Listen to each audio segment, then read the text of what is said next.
तो ये चैप्टर जो है 9th chapter money market and capital market हम लोग देख रहे हैं।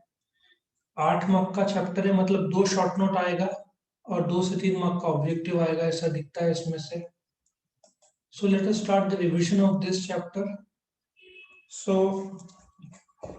सबसे पहले इफ यू चेक आउट, इस चैप्टर में डिफाइन किया गया है फिनेंशियल मार्केट, या फिनेंशियल मार्केट पे देखा जाए तो चैप्टर है। सो जो फिनेंशियल मार्केट है, तुम इंट्रोडक्शन में क्या बोलोगे? फिनेंस क्या होता है? इंडिया का बैकबोन है, या वर्ल्ड में कोई भी देश है उसमें फिनेंस सबका बैकबोन होता है। जहां से पैसा आता है और जहां से जाता है उसको फिनेंस बोलेंगे। और हम फिनेंस को कैटेगराइज कर सकते हैं into personal finance, corporate finance, government finance, जिसको पब्लिक फिनेंस बोलते हैं। तो ये जो पैसा आता है और जो जाता है अपने देश में, तो इंडियन फाइनेंशियल जो सिस्टम है वो 4 भाग में बांटा गया है। वो कौन से 4 भाग है?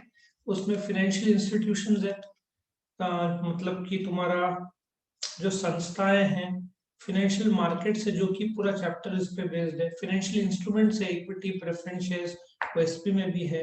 और जो सर्विसेज देने वाले चीजें हैं, ठीक है। सो सबसे पहले इंट्रोडक्शन में क्या बोलेंगे? इंडियन इकोनॉमी, किसी के पास एक्सेस फंड्स होगा, इंडिविजुअल, कंपनी, गवर्नमेंट, इनको इन्वेस्टर बोलेंगे। उसी इकोनॉमी में हो सकता है किसी को पैसों की जरूरत हो, एक्सपेंशन करना हो, मॉडर्नाइज करना हो, ब्रांच डालना हो, फॉरेन में जाना हो, उनको कर्जदार बोलेंगे क्योंकि उनके पास पैसा कम है। सो पहला, जिनके पास एक्सेस फंड है उनको बोलेंगे इन्वेस्टर, जिनको पैसों की जरूरत है उनको बोलेंगे बोरोवर्स। ये दोनों को एक ऐसे जगह पे साथ में लाया जाता है, उसको फाइनेंशियल मार्केट बोलते हैं। सो इन्वेस्टर कर्जा देते हैं, बोरोवर्स पैसा लेते हैं उधारी में, और बोरोवर्स ब्याज देंगे या तो डिविडेंड देंगे। बोरोवर्स मतलब इन्वेस्टर जब पैसा लगाएंगे तो सामने वाला या तो डिविडेंड देगा या तो ब्याज देगा, और दोनों मिलकर रेट्स फाइनलाइज होता है, उस जगह पे उसको फाइनेंशियल मार्केट बोलते हैं। सो फाइनेंशियल मार्केट सिंपल सी भाषा है, खरीदी और बिक्री फाइनेंशियल एसेट्स का होता है। Bonds, equity shares, derivatives, preference shares, debenture, government securities, foreign exchange, इसको हम फाइनेंशियल मार्केट बोलेंगे। ये तुमको रट्टा मारना है फिनेंशियल मार्केट का डेफिनेशन, करेक्ट? सो ये तुम्हारा फाइनेंशियल मार्केट का क्लासिफिकेशन भी देख लो। उसको 2 भाग में बांटा गया है, एक मनी मार्केट, एक कैपिटल मार्केट में। Money market is a market for short term funds, 1 साल के अंदर। Capital market is a market for long term funds. अब मीनिंग ऑफ मनी मार्केट क्या है? पहले तो फाइनेंशियल मार्केट को 2 भाग में बांटा गया है, मनी मार्केट और capital market. Coming to money market, money market financial system का एक बहुत इंपॉर्टेंट अंग है। जो ऐसा मार्केट जो पैसों के नजदीक है, close substitute for money, direct cash नहीं है बट कैश की तरह है। जैसे सोना कैश नहीं है बट तुम तुरंत जाके बेच सकते हो, इसलिए क्लोज सब्स्टिट्यूट फॉर मनी है। मनी मार्केट क्या है? कर्जा देना और लेना शॉर्ट टर्म फंड्स के लिए, शॉर्ट पीरियड ऑफ टाइम के लिए, 1 साल के अंदर के लिए, 1 दिन से 1 साल हो सकता है। सो मनी मार्केट का डेफिनेशन तुमको रट्टा मारना है, करेक्ट? तो इंडिया का जो स्ट्रक्चर है मनी मार्केट का, वो तुम्हारे सामने है।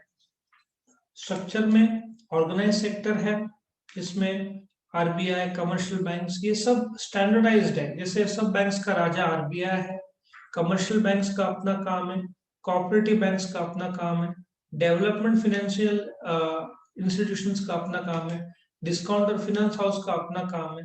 लेकिन अनऑर्गेनाइज गांव में जब कोई कर्जा देता है, कोई कर्जा लेता है, कोई कायदा नहीं, ब्लैक में चलता है, ब्याज बहुत ज्यादा रहता है, गिरवी, बहुत सारे लोग, फार्मर्स का जमीन चला जाता है, तो अनऑर्गेनाइज भी काफी है। लेकिन वक्त के साथ साथ ये बात भी मैं मानता हूँ कि ये अनऑर्गेनाइज कम हो रहा है अपने देश में, ठीक है।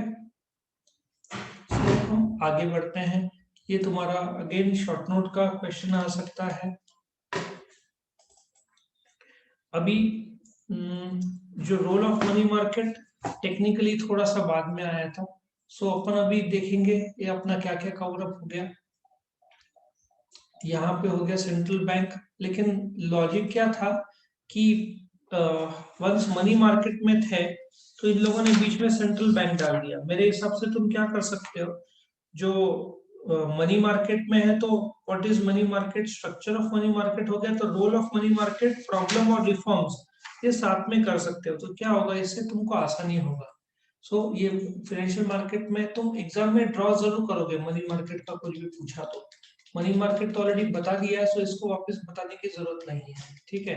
अब रोल ऑफ मनी मार्केट में क्या क्या दिया हुआ है, शॉर्ट टर्म रिक्वायरमेंट ऑफ कर्जदार पूरा करते हैं, लिक्विडिटी मैनेजमेंट मतलब कि पैसा बोलते हैं ना, लिक्विडिटी मार्केट में रहता है, जिसको चाहिए एक्स्ट्रा, जिसको चाहिए या जिसके पास एक्स्ट्रा है तो मार्केट में पैसा मौजूद रहता है। पोर्टफोलियो अलग अलग प्रकार के हैं, जैसे एक दिन का मार्केट को कॉल मार्केट बोलते हैं, हो सकता है कि कमर्शियल पेपर हो, सर्टिफिकेट ऑफ डिपॉजिट हो, बिल ऑफ एक्सचेंज 3-4 महीने के लिए हो, 6 महीने के लिए गवर्नमेंट के बॉन्ड्स हो। सो अलग अलग इसमें पोर्टफोलियोज होते हैं, प्रकार होते हैं।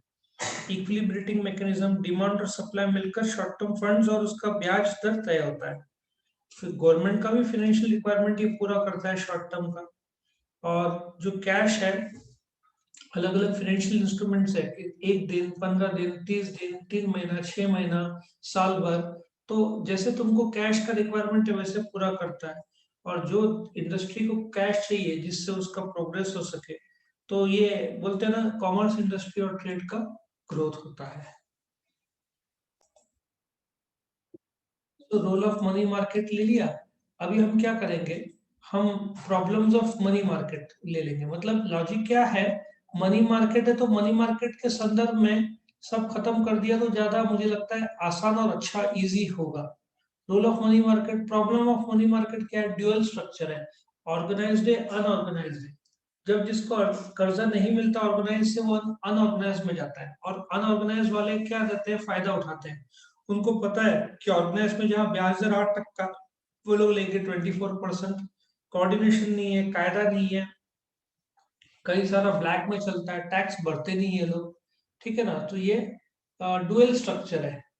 रेट ऑफ इंटरेस्ट भी मैंने जैसे बताया बहुत वेरी करता है, it can be as low as 3%, as high as 10 to 12, 14%। Unorganised में तो 24, 40, 50 तक का तक चला जाता है। सो यूनिफॉर्मिटी नहीं है। फंड्स का शॉर्टेज तो पड़ता रहता है, क्योंकि अपने देश में बैंकिंग की लोगों को आदत नहीं है, इनकम कम है पर कैपिटा, तो सेविंग्स कम है, तो फिर इन्वेस्टमेंट कम है, तो ये प्रॉब्लम अपने देश में आता है। गांव में बैंकिंग नहीं है तो मनी सप्लाई का प्रॉब्लम वहां पे आता है, गांव में 50 टक्का डूबता है तो वहां पे ज्यादा जाता भी नहीं है।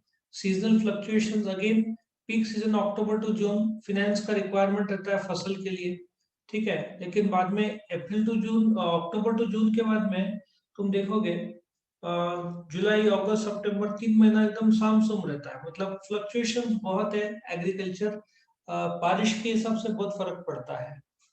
फिर फाइनेंशियल इंक्लूजन, अभी भी बहुत सारे वल्नरेबल ग्रुप्स हैं। तुम देखो, जो गरीब लोग हैं, कारपेंटर, प्लम्बर, इलेक्ट्रिशियन, ठीक है ना, इन लोग को आसानी से कर्जा मिलता नहीं है, क्योंकि कई बार ये लोग रिटर्न फाइल करते नहीं है। फिर इनको गिरवी रखने के लिए कुछ रहता नहीं है, इन्वेस्टमेंट इनका रहता नहीं, तो इनको कर्जा आसानी से मिलता नहीं। और टेक्नोलॉजी अपग्रेडेशन मैंने ऑलरेडी बताया था, बैंक ऑफ बड़ौदा का अकाउंट हैक हो गया था क्योंकि वो एक्सपी यूज कर रहा था। एक्सपी चला गया, विस्टा चला गया, विंडोज 7 चला गया, विंडोज 10 आ रहा है, 10 चल रहा है, लेकिन अभी माइक्रोसॉफ्ट ने विंडोज 11 भी लॉन्च कर दिया। 2-3 साल में विंडोज 10 भी उड़ा देंगे वो लोग। तो रिफॉर्म्स क्या क्या आया, नए नए नए प्रकार आए, जैसे कि तुम्हारा कॉलेज में सब्जेक्ट इंग्लिश, हिंदी, मराठी था, फिर फ्रेंच आया, फिर जर्मन आया, संस्कृत आया, आईटी आया। सब्जेक्ट जैसे बढ़ते गए वैसे तुम्हारे कंफर्ट के हिसाब से तुम ले सकते हो। उसी प्रकार से commercial paper, certificate of deposit, money market, mutual fund, ये सब नए कंसेप्ट लाए। आरबीआई रेपो, रिवर्स रेपो, मतलब आरबीआई को कर्जा देना है बैंक्स को तो उसको रेपो बोलते हैं, और बैंक्स आरबीआई को कर्जा देता है तो रिवर्स रेपो, ये सब कंसेप्ट आ गया। Interest rate market forces determine करता है, पहले आरबीआई डिसाइड करता था। एनईएफटी, आरटीजीएस मैंने बोला था कि ये क्या बोलते हैं, 24 घंटा कर दिया है अभी, पहले सिर्फ सवेरे 8 से 7 तक। और कल का एक बड़ा न्यूज इसमें आया, कल का बड़ा न्यूज ऐसे था कि तुम्हारा बैंक का हफ्ता यदि 10 तारीख को, तुम्हारा ईएमआई हर महीने तुम्हारा ऑटोमेटिक बैंक लोन का 10 तारीख को कटता है। तो अब तक क्या होता था, यदि सैटरडे संडे को छुट्टी है बैंक को, तो 10 और 11 को नहीं कटेगा, 12 को कटेगा। कल ही नया कायदा आया, 1 अगस्त से कायदा बदल गया है कि 10 तारीख को भले ही छुट्टी होगी लेकिन तुम्हारा ईएमआई 10 तारीख को है तो 10 तारीख को ही कटेगा। मतलब पहले क्या होता था, छुट्टी का दिन है ना 10 तारीख, तो 12 तारीख को कटता था। 10 और 11 यदि सैटरडे संडे या पब्लिक हॉलीडे है, 15 अगस्त है तो 16 को कटेगा। तो अभी कल ही कायदा बदला कि अभी इलेक्ट्रॉनिकली अपना टेक्नोलॉजी को अपग्रेड कर दिया गवर्नमेंट ने। तो 10 तारीख को पब्लिक हॉलीडे हो ना हो, तुम्हारा हफ्ता जो कटेगा वो 10 तारीख को ही कटेगा, अगस्त जो अगले महीने से। So electronic dealing system, technological upgradation सब हो गया, करेक्ट। तो ये तुम्हारा क्या था, मनी मार्केट पे कंसेप्ट था, स्ट्रक्चर था, क्लासिफिकेशन था, रोल था, रिफॉर्म्स था, प्रॉब्लम्स था, सब अपन ने इसका कवर अप कर लिया, किसका, मनी मार्केट का। ठीक है। अभी कमर्शियल बैंक्स का हम लोग ये तो हमने देख लिया। तो अभी ये कौन सा हम देख रहे हैं, capital market. So capital market क्या है, फाइनेंशियल मार्केट का एक हिस्सा है। मनी मार्केट जहाँ शॉर्ट टर्म है, ये लॉन्ग टर्म है। सो जो कैपिटल मार्केट है, फाइनेंशियल मार्केट का एक बहुत बड़ा इंपॉर्टेंट अंग है। Development of effective capital market इसलिए जरूरी है कि तुम गाड़ी खरीदोगे, उसको पेट्रोल लगेगा, ठीक है, पेट्रोल तो शॉर्ट टर्म देख लिया, मैनेजमेंट कर लिया शॉर्ट टर्म, लेकिन गाड़ी खरीदने के लिए पैसा तो चाहिए। सो वो कौन देखता है, capital market. So capital market economic growth के लिए बहुत बड़ा इंजन माना जाता है। तुम गाड़ी खरीदोगे तभी तो मनी मार्केट का रोल आएगा। शॉर्ट टर्म जब इन्वेस्टमेंट होगा मशीनरी, बिल्डिंग, लैंड में, तो उसको चलाने के लिए, मेंटेनेंस के लिए खर्चा, ओवरहेड्स लगेगा, correct. So capital market long term funds है, जहां पे जिसके पास सरप्लस फंड्स है और जिसके पास जरूरत है फंड। सेम मनी मार्केट का और कैपिटल मार्केट का लॉजिक इज द सेम, कि जो इन्वेस्टर है और जो बोरोअर्स है वो एक जगह पे आते हैं। शेयर बाजार एक कैपिटल मार्केट का प्रकार है, ठीक है। तो जिनके पास सरप्लस पैसा है वो लोग पैसा लगाते हैं, जिनको कर्जा चाहिए वो लोग कर्जा लेते हैं। सो डेफिनेशन तुमको रट्टा मारना है। स्ट्रक्चर देखो, government securities, industrial securities market, मतलब industrial development financial institution, financial intermediaries. So बोलने का तात्पर्य यह है कि इंडस्ट्रियल सिक्योरिटीज मार्केट में न्यू मार्केट, न्यू इश्यू मतलब न्यू इश्योरर्स नहीं है, new issue market. New issue market जैसे कि जोमेटो पहली बार मार्केट में आईपीओ लाया था, इसको आईपीओ बोलते हैं। और फिर ओल्ड इश्यू मतलब शेयर बाजार। और फिर फाइनेंशियल संस्थाएं जो है ये सब इंडस्ट्रियल को क्रेडिट देते हैं, ये तुमको सिलेबस में नहीं है। ये फाइनेंशियल इंटरमीडिएरीज मतलब कंपनी को पब्लिक में शेयर्स लाना है तो बीच में बैंक्स लगेंगे, म्यूचुअल फंड्स, लीजिंग, ये सब का अपना अपना रोल है। अगेन हर एक को मैं एक्सप्लेन नहीं कर रहा हूँ क्योंकि फिर बहुत ज्यादा डीप हो जाएगा। तुमको सिलेबस में सिर्फ ये I knew issue, old issue वो भी एसपी में है, गवर्नमेंट सिक्योरिटीज भी तुमको सब एसपी में मिल जाएगा। तो इस पे ज्यादा चर्चा मैं नहीं करूंगा, सिर्फ स्ट्रक्चर ड्रॉ करना जरूरी है। रोल ऑफ कैपिटल मार्केट क्या है, सीधा हिसाब है कि मोबिलाइज करता है फंड्स फॉर इन्वेस्टमेंट, जिसको पैसों की जरूरत है। तुम्हारे पास जो सेविंग्स है वो इन्वेस्ट करो, जिनको कर्जा चाहिए वो कर्जा लेंगे। इक्विटी शेयर कैपिटल, जोमेटो को इक्विटी कैपिटल का पैसा मिला 20,000 करोड़। वैल्यूएशन ऑफ सिक्योरिटीज, जो तुम्हारा शेयर मार्केट में कीमत बनता है, तय होता है, वो कैपिटल मार्केट बताता है। कंपनी की ग्रोथ के लिए पैसा लगता है, शॉर्ट टर्म तो ठीक है money market, but what about long term. Jio का जो पैसा लगा है 2-2.5 करोड़, वो शॉर्ट टर्म नहीं था, लॉन्ग टर्म था। रीडिस्ट्रीब्यूशन ऑफ वेल्थ, जिसके पास पैसा एक्स्ट्रा है वहां से निकल के उसके पास जाता है जिसके पास पैसा नहीं है, ठीक है, उसको रीडिस्ट्रीब्यूशन ऑफ वेल्थ बोलेंगे। सो फैसिलिटेटिंग कंपनीज ग्रोथ हो गया। रीडिस्ट्रीब्यूशन ऑफ वेल्थ जैसे मैंने बताया था कि जिसके पास पैसा है वहां से पैसा जाता है जिसके पास नहीं है, उस पैसे से जिसके पास पैसा नहीं है वो लोग कमाते हैं, तो वेल्थ देखा जाए तो सब जगह बढ़ जाता है। नेक्स्ट है फ्लेक्सिबिलिटी इन इन्वेस्टमेंट। अलग अलग प्रकार के इन्वेस्टमेंट होते हैं इसमें, जैसे कि शेयर्स ले लो। मैंने काफी यहाँ पे डिटेल दिया है, इसके बजाय मैं एक काम करते हैं, तुम ये मत करो, इसमें से कर लो। इसमें शॉर्ट दिया है तो तुम्हारे लिए ज्यादा आसान होगा। एक मिनट, ये ये रहा, ये शॉर्ट में रोल दिया है। मोबिलाइजिंग लॉन्ग टर्म सेविंग्स हो गया, प्रोवाइड्स इक्विटी कैपिटल हो गया, ऑपरेशनल एफिशिएंसी हो गया। ऑपरेशनल एफिशिएंसी, ट्रांजैक्शन कॉस्ट कम होता है क्योंकि सब टेक्नोलॉजी बेस्ड है, तो जैसे तुमको शेयर्स खरीदना है तो 1.5 सेकंड के अंदर खरीद सकते हैं। वैल्यूएशन मैंने बताया कि शेयर्स डिबेंचर्स का करेक्ट दाम तय होता है शेयर बाजार में। और इंटीग्रेशन करते हैं अलग अलग इंस्ट्रूमेंट्स है, equity, death, government, private sector, public sector, foreign funds, ये सब इंटीग्रेट करता है। प्रॉब्लम्स मैंने बताया था, फाइनेंशियल स्कैम्स काफी हुआ है, हर्षद मेहता स्कैम तो सब जानते हैं। फिर इनसाइडर ट्रेडिंग भी बताया था, जिसको ऑलरेडी पता है कि नतीजा क्या आने वाला है। जैसे बीएचईएल का रिजल्ट है आज दोपहर को 4 बजे के बाद। कल शेयर का दाम थोड़ा डाउन था क्योंकि लोग को पता नहीं क्या नतीजा आएगा, लेकिन बीएचईएल कंपनी भेल के अकाउंटेंट को यदि पता है और उन्होंने आज शेयर खरीद लिया या कल खरीद लिया था, और आज जब रिजल्ट अच्छा निकलेगा तो शेयर का दाम बढ़ेगा, तो अकाउंटेंट्स को फायदा हो जाएगा। इसको इनसाइडर इन्फॉर्मेशन बोलते हैं, कि पहले से ही क्या होने वाला है वो तुमको पता है। शेयर बाजार तुम जब बताओगे तो लोग खुश हो जाएंगे कि अरे प्रॉफिट किया तो ज्यादा दाम बढ़ेगा। लेकिन ये सिर्फ कंपनी के अकाउंटेंट को मालूम है और किसी को मालूम नहीं, तो इसका फायदा उठा के वो लोग शेयर्स खरीदते हैं। ऐसा नहीं कर सकते अकाउंटेंट डायरेक्टर्स, क्योंकि वो इनसाइडर ट्रेडिंग होता है। कुछ लोग को फायदा मिलता है, कुछ लोग को नहीं। ठीक है। इनफैक्ट अमेरिका में जो 9/11 को टेररिस्ट अटैक हुआ था, तो कुछ लोगों ने एरोप्लेन के शेयर्स, जो टेररिस्ट के पास जो पैसे थे, एक दिन पहले ही उन्होंने सारे एरोप्लेन कंपनी के शेयर्स बेच दिए थे, क्योंकि जैसे एरोप्लेन से अटैक हुआ था, एरोप्लेन के शेयर्स बहुत जोर से गिरे थे, क्योंकि लोग डर रहे थे एरोप्लेन ट्रैवल से। उसके बाद तो काफी महीने और साल लगे उसको सेट होने वापस।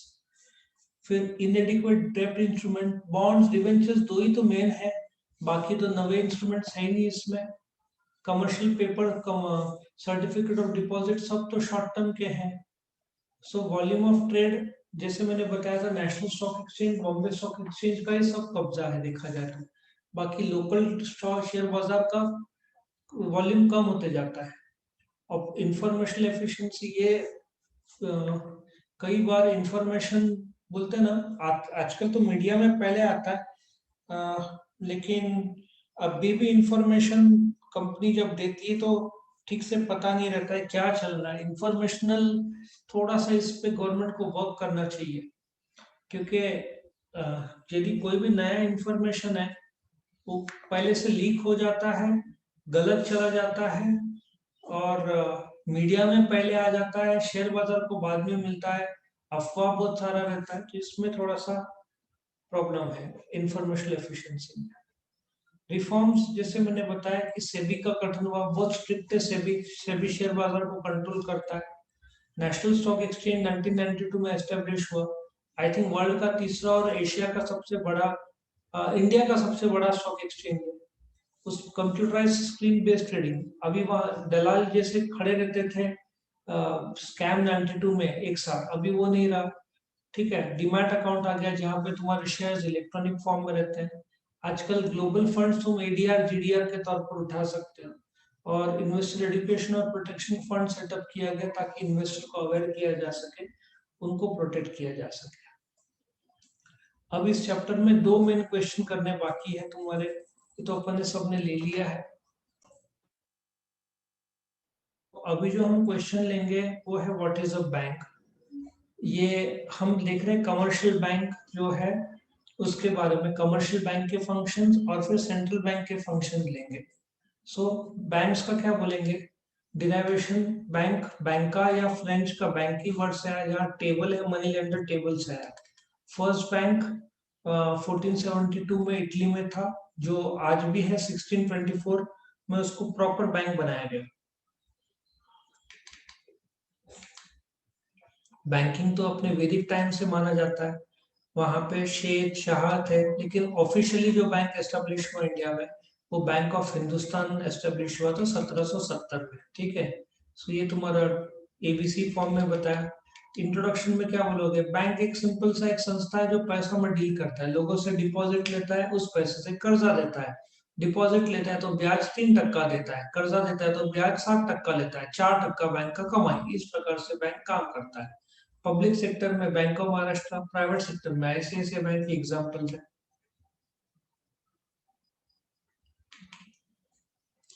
Next is definition of bank. Bank एक कंपनी जो बैंकिंग करता है। बैंकिंग मतलब लोगों से डिपॉजिट लेना, उस पर डिपॉजिट लेना, उस पैसे से कर्जा देना या तो इन्वेस्ट करना। ठीक है। कमर्शियल बैंक वो है जो शॉर्ट टर्म लोन्स देता है और in the process create money. वो तुमको सिलेबस में नहीं है, बट कैसा क्रिएट करता है उसका बाकायदा स्टेप्स है, बट वो सिलेबस में नहीं है तुमको। एक्ट, हर बैंक को बैंकिंग रेगुलेशन एक्ट 1949 फॉलो करता है। कोऑपरेटिव सोसाइटी के लिए कोऑपरेटिव सोसाइटीज एक्ट 1912 है। आरबीआई का आरबीआई एक्ट 1934 है। कोऑपरेटिव सोसाइटी में जो महाराष्ट्र में है, हर स्टेट के अलग अलग एक्ट्स भी रहते हैं। Maharashtra cooperative societies act 1960 apply होता है। और highest authority of bank is the RBI, और एग्रीकल्चर के लिए नाबार्ड है। आरबीआई एक्ट है 1934, एस्टेब्लिश हुआ था 1935, नेशनलाइज कर दिया गवर्नमेंट ने 1949 में। ये बैंक है, ये तुम्हारा क्या बोलते हैं, कमर्शियल बैंक, शॉर्ट टर्म है, पब्लिक सेक्टर, प्राइवेट है, रीजनल गांव के बैंक से, फॉरेन बैंक से, स्मॉल फाइनेंस बैंक है, बंधन बैंक से, पेमेंट बैंक से, छोटे सब छोटे मोटे बैंक से। कोऑपरेटिव बैंक सिर्फ स्टेट में रहते हैं। अगर ये ड्राइंग के तौर पर है, bank in India public sector के 12 है, प्राइवेट सेक्टर के 22 है। State bank of India public sector का ही नहीं, सब इंडिया में सबसे बड़ा बैंक एसबीआई है। प्राइवेट सेक्टर में सबसे बड़ा एचडीएफसी है। Number 1 public sector, number 1 private sector. SBI world के टॉप 50 बैंक्स में आ गया है। कब से? जब से state bank of Patiala, state bank of Hyderabad मर्ज हो गया विद द एसबीआई, तभी वो वर्ल्ड के टॉप 50 में आ गया है। ठीक है। सो अभी तुम क्या कर सकते हो, ये बैंक्स का तो हिस्ट्री बता दिया। ठीक है। अभी एक मिनट, अभी क्या करेंगे, दो क्वेश्चन जो बचे हैं फंक्शंस ऑफ कमर्शियल बैंक्स वो देख लेंगे एक बार। ये तुम्हारे सामने, तुम एबीसीडी फॉर्म लिखोगे और जी तुम्हारा होगा फंक्शंस ऑफ कमर्शियल बैंक। तुम ड्रॉ करोगे, दो फंक्शन है, प्राइमरी सेकेंडरी। प्राइमरी में लोगों से डिपॉजिट लेना, डिपॉजिट के सेविंग्स करंट और टाइम में रिकरिंग और फिक्स्ड है। कर्जा देना, overdraft, CC, cash loan, bill discounting. ठीक है। सेकेंडरी फंक्शन में दो है, एज एजेंट का एक लिस्ट है, जनरल फंक्शंस का एक लिस्ट है। तो हम प्राइमरी फंक्शन देखेंगे बैंक का, उसमें दो है, डिपॉजिट लेना और उससे कर्जा देना। ठीक है। प्राइमरी फंक्शन तुम्हारे सामने एक लिस्ट आ रहा है। वैसे इकोनॉमिक्स में डिपॉजिट को दो मेन पार्ट्स में बांटा जाता है आज की तारीख में। एक है डिमांड डिपॉजिट, की जब भी चाहे बैंक पैसा डिपॉजिट लेगा, जैसे सेव और लौटाएगा। सेविंग अकाउंट जो होता है उसमें जो डिपॉजिट करते हैं सेविंग डिपॉजिट बोलते हैं। तुम पैसा विड्रॉ डिपॉजिट कर सकते हो। करंट डिपॉजिट करंट अकाउंट में होता है, कितने भी विड्रॉल और डिपॉजिट चलता है। नेक्स्ट है टाइम डिपॉजिट्स, जिसमें वक्त के लिए जो रहता है, हर महीने या हर रोज जो तुम जमा करते हो रिकरिंग, इसको विड्रॉ नहीं करते हो। फिक्स डिपॉजिट, 15 दिन, 3 महीना, 6 महीना, 2 साल, 5 साल बाद तुम पैसा उठाओगे, उसको फिक्स डिपॉजिट बोलेंगे। इसको याद करने के लिए तुमको याद रखना है, एक आदमी देना बैंक में जाता है डिमांड का, वो शेड्यूल शेड्यूल कास्ट का रहता है। शेड्यूल कास्ट एससी हो गया ना तुम्हारा, शेड्यूल कास्ट का रहता है। और दोपहर को 12 बजे जाता है और बैंक को बोलता है मैं रिकरिंग हर रोज आऊंगा और फिक्स टाइम में 12 बजे या 2 बजे आऊंगा। ठीक है। प्राइमरी फंक्शंस में लेंडिंग है, ओवरड्राफ्ट जिसमें तुम्हारा करंट अकाउंट रहता है, उसमें बैलेंस जीरो हो गया फिर भी तुम चेक दे सकते हो, मतलब जो बैंक क्लियर करता है तो तुम्हारा बैलेंस माइनस हो जाएगा, वो माइनस कर्जा माना जाएगा। एक लिमिट दिया रहता है तुमको ओवरड्राफ्ट का, सपोजिटली 1 लाख दिया है, तुमने 20,000 का चेक दिया, तुम्हारा बैलेंस जीरो है तो -20 हो जाएगा। 1 लाख तक तुम चेक दे सकते हो, उस पर ब्याज लगता है। फिर तुमको किसी ने 12,000 दिया तो तुम 12,000 डाल दो, तो तुम्हारा कर्जा कम हो जाता है। कैश क्रेडिट अगेन ये शॉर्ट टर्म लोन्स है, इसमें करंट अकाउंट होने की जरूरत नहीं है। दोनों में बैंक कुछ ना कुछ गिरवी मांगता है। दोनों में फर्क ये है कि 1-1 लाख का ओवरड्राफ्ट, 1 लाख का कैश क्रेडिट है। तुमने जितना ड्रॉ किया 20,000 30,000 उस पर ही ब्याज लगेगा, पूरे लाख पे नहीं लगेगा। बट कैश लोन में 1 लाख का लोन तुमने बोला, बैंक ने तुम्हारे खाते में पूरा 1 लाख ट्रांसफर कर दिया। भले ही तुम्हारे खाते में 1 लाख है, तुमने 20,000 का चेक दिया, लेकिन पूरा 1 लाख ट्रांसफर कर दिया तो पूरे 1 लाख पे कर्जा लगेगा, ब्याज लगेगा।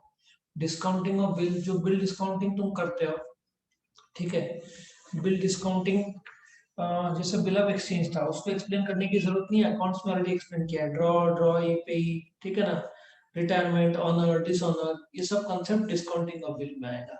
इसको याद रखने के लिए स्टारबक्स कॉफी, एक आदमी ओवर कॉफी पीता है, ओवर मतलब बहुत ज्यादा कॉफी पीता है, ओवरड्राफ्ट हुआ, और वो कॉफी के लिए जाता है स्टारबक्स में, कैशियर पूछता है कैश या कार्ड, कैश या क्रेडिट कार्ड क्या है, अ, तो बिल इतना आता है, कॉफी का रेट देखकर वो कैशियर को बोलता है कैश लोन मिलेगा, तो स्टारबक्स का कैशियर बोलता है कि कैश लोन तो नहीं, बट मैं डिस्काउंट करके दूंगा कॉफी तुमको, पर पैसा अभी देना होगा। सेकेंडरी फंक्शंस में एज एजेंट है, एज जनरल फंक्शंस है। एज एजेंट क्या करता है, लोगों के चेक्स, जैसे तुमने किसी चेक दिए, ठीक है, बैंक को, कि ये चेक कस्टमर को पे कर देना, तो बैंक, तुमने 50,000 का चेक दिया तो बैंक तुम्हारे नाम पे 50,000 पे कर देगा। कलेक्शन, तुम, किसी ने तुमको चेक दिया तो वो चेक कलेक्ट कर देगा। स्टैंडिंग ऑर्डर, जैसे मैंने बताया, तुमने बैंक को बोला इलेक्ट्रिसिटी बिल पे करो, ये बिल पे करो, तो तुम्हारे नाम पे पेमेंट करेगा, तुम्हारे नाम पे शेयर्स खरीदेगा, एफडी करेगा, तुम आईपीओ में जो जोमेटो सब बैंक्स के थ्रू खरीद सकते हो, ट्रस्टी तुम्हारा प्रॉपर्टी संभालेगा। ई बैंकिंग तो आजकल बहुत फेमस हो गया, इलेक्ट्रॉनिक बैंकिंग, जिसमें तुम्हारा इंटरनेट बैंकिंग आ गया, ऑनलाइन ट्रांसफर आ गया, ये सब किया जा सकता है। ये एजेंसी, इसका स्टोरी बनाया हुआ है एजेंसी फंक्शन में। एसबीआई बैंक के दरवाजे के बाद नवजोत सिंह सिद्धू एज एजेंट खड़ा है, ठीक है, ये एसबीआई बैंक है। एक चंकी पांडे आता है चेक लेके, ठीक है, पेमेंट करना रहता है उसको, वो चेक का पेमेंट करता है और सिद्धू चेक का कलेक्शन करता है। और अ, जैसे ही फिर क्या करता है, सिद्धू बटन दबाता है, दरवाजे के दो भाग है, बटन एग्जीक्यूट करता है, दबाता है, उसके लेफ्ट हैंड साइड में दरवाजे के दो भाग है, एक भाग में खरीदी और बिक्री होता है सिक्योरिटीज का, जहाँ पे किसके थ्रू होता है, ट्रस्टी के थ्रू होता है, और राइट साइड में इलेक्ट्रॉनिक बैंकिंग होता है। ऐसे तुम याद रख सकते हो स्टोरी। और सेकेंडरी फंक्शंस, जैसे मैंने बोला था, लॉकर रहता है बैंक्स में, जहाँ पे तुम अपना वैल्यूएबल स्टोर कर सकते हो। लेटर ऑफ क्रेडिट, इंपोर्टर, जो बैंक है, तुमने जापान से खरीदा, जापान का आदमी ने बोला लेटर ऑफ क्रेडिट ओपन करो, सो तुम्हारे बैंक ने ओपन किया, तो जापान वाले को पेमेंट जरूर मिलेगा, मतलब एक प्रकार का पेमेंट का गारंटी देता है इंपोर्टर का बैंक। फॉरेन एक्सचेंज, बैंक खरीदी बिक्री कर सकता है, किस चीज का, फॉरेन एक्सचेंज का। अंडरराइटिंग, मैंने बोला था मार्केट में शेयर्स लोगों ने पूरा नहीं खरीदा, 10 लाख के शेयर्स लाए, 8 लाख का ही खरीदा, तो 2 लाख बैंक खरीद लेगा, उसको अंडरराइटिंग बोलते हैं, उसका अंडरराइटिंग कमीशन देना पड़ता है। ट्रांसफर ऑफ फंड्स, एक जगह से दूसरी जगह पे फंड्स ट्रांसफर किया जा सकता है। स्टेटस रिपोर्ट्स मैंने बताया था, तुम किसी को, किसी ने तुमको ऑर्डर दिया 50,000 का, लेकिन तुमको उस पर पूरा भरोसा नहीं है, तो तुम उसके बैंक को लेटर लिखते हो कि इसका व्यवहार कैसा है, तो बैंक तुमको स्टेटस रिपोर्ट देगा। क्रेडिट कार्ड मैंने तुमको बताया था, आज स्वाइप करो, 50 दिन के अंदर पेमेंट करो। एटीएम जो मशीन है, जिसमें कैश डिपॉजिट कर सकते हैं, विड्रॉ कर सकते हैं, ये फैसिलिटी है। इसका भी स्टोरी बनाया था। Chunky Panday safe deposit locker में जाता है, लॉकर जैसे खुलता है, मनमोहन सिंह निकलते हैं लेटर ऑफ क्रेडिट के साथ और बोलते हैं तुझे फॉरेन एक्सचेंज का लोन चाहिए, बोलता है नहीं मुझे इंडियन करेंसी में चाहिए। क्यों चाहिए, क्योंकि उसको ट्रांसफर करना रहता है फंड मंकी को। और मनमोहन सिंह बोलता है एक काम कर, अंडर इस बिल्डिंग के अंदर मेरा एक ऑफिस है, हरभजन सिंह के पास जा, हरभजन सिंह के पास जाता है, तो उसका स्टेटस चेक करता है, बोलता है ठीक है तुम पास हो गए हो, तुमको कर्जा मिलेगा, ये लो क्रेडिट कार्ड, एटीएम से विड्रॉ कर लो पैसा। ठीक है, तो ये स्टोरी तुमको पहले भी एक्सप्लेन किया हुआ है। और जो आखिरी में फंक्शंस ऑफ आरबीआई, मैंने आखिर में दो क्यों लिया, क्योंकि इसका रिलेवेंस सबसे ज्यादा है, फंक्शंस ऑफ कमर्शियल बैंक और फंक्शंस ऑफ आरबीआई। अब ये मैंने जब थ्योरी लेक्चर लिया था तुम्हारा, अ, तो ये पीपीटी नहीं था उस समय, ठीक है ना, तो हिल्टन यंग करके एक आदमी है, कमिटी का बनाया था, उन्होंने आरबीआई प्रेजेंट करने का रिकमेंडेशन किया था। उस रिकमेंडेशन आधारित पर आरबीआई फॉर्म हुआ। हर एक देश में बैंक का एक राजा होता है जिसको सेंट्रल बैंक बोलते हैं। इंडिया में सेंट्रल बैंक को रिजर्व बैंक ऑफ इंडिया बोलते हैं, अमेरिका में फेडरल बैंक बोलते हैं। 1 अप्रैल 1935 को एस्टेब्लिश हुआ। आरबीआई एक्ट 1934 है। कलकत्ता में एस्टेब्लिश हुआ लेकिन मुंबई में शिफ्ट किया गया। प्राइवेटली ओन था, नेशनलाइज्ड हो गया 1949 में। इसको पूरा गवर्नमेंट ऑफ इंडिया ओन करता है। हेड को गवर्नर बोलते हैं और चलाने के लिए सेंट्रल बोर्ड ऑफ डायरेक्टर्स है, सारे के सारे गवर्नमेंट ऑफ इंडिया अपॉइंट करते हैं। 4 रीजनल ऑफिस, 15 ब्रांच ऑफिस और 5 सब ऑफिस है। ट्रेनिंग एस्टेब्लिशमेंट है, ये तुमको रट्टा मारना है, 2 डेफिनेशन दिया है। फंक्शंस, मॉनेटरी अथॉरिटी, पैसा छापने का। मॉनेटरी मतलब जो पैसा मार्केट में कितना लाना है, जिसकी वजह से कर्जा कितना होगा, मतलब महंगाई कितना होगा, तो मॉनेटरी अथॉरिटी है। करेंसी मैंने तुमको बोला था, 2 रुपए के नोट और आगे आरबीआई छापता है। मनी सप्लाई कितना मार्केट में, जैसे मैंने बताया था 16 लाख करोड़ का money supply market, currency market में मौजूद है। यदि 16 लाख करोड़ का 20 लाख करोड़ हो गया, 4 लाख करोड़ बढ़ गया, मार्केट में 4 लाख करोड़ आ गया, तो डिमांड बढ़ेगा तो महंगाई बढ़ेगा। तो मनी सप्लाई के तौर पर वो लोग क्रेडिट सप्लाई के तौर पर महंगाई को कंट्रोल करते हैं। गवर्नमेंट का बैंक भी आरबीआई है। सारे बैंक्स का राजा आरबीआई है। स्टैटिस्टिक्स कलेक्ट करता है और वेबसाइट में बहुत बढ़िया है, जैसे मैंने तुमको बताया था 2 लाख एटीएम्स है, 2,01,000 एटीएम है, 50,000 एसबीआई का है। ये सब 12 पब्लिक सेक्टर बैंक है, 24 प्राइवेट सेक्टर बैंक, ये सब स्टैटिस्टिक्स डेटा इसके पास रहता है। लेंडर ऑफ लास्ट रिसोर्ट, किसी बैंक को फाइनेंशियल इमरजेंसी आ रहा है, पैसा शॉर्ट पड़ रहा है, तो आरबीआई उनको मदद करता है। फॉरेन एक्सचेंज का सारा हिसाब किताब आरबीआई रखता है। अपने पास 45 लाख करोड़ का फॉरेन एक्सचेंज रिजर्व है, जो कि अपन वर्ल्ड नंबर 5 में आते हैं फॉरेन एक्सचेंज जितना अपने पास है।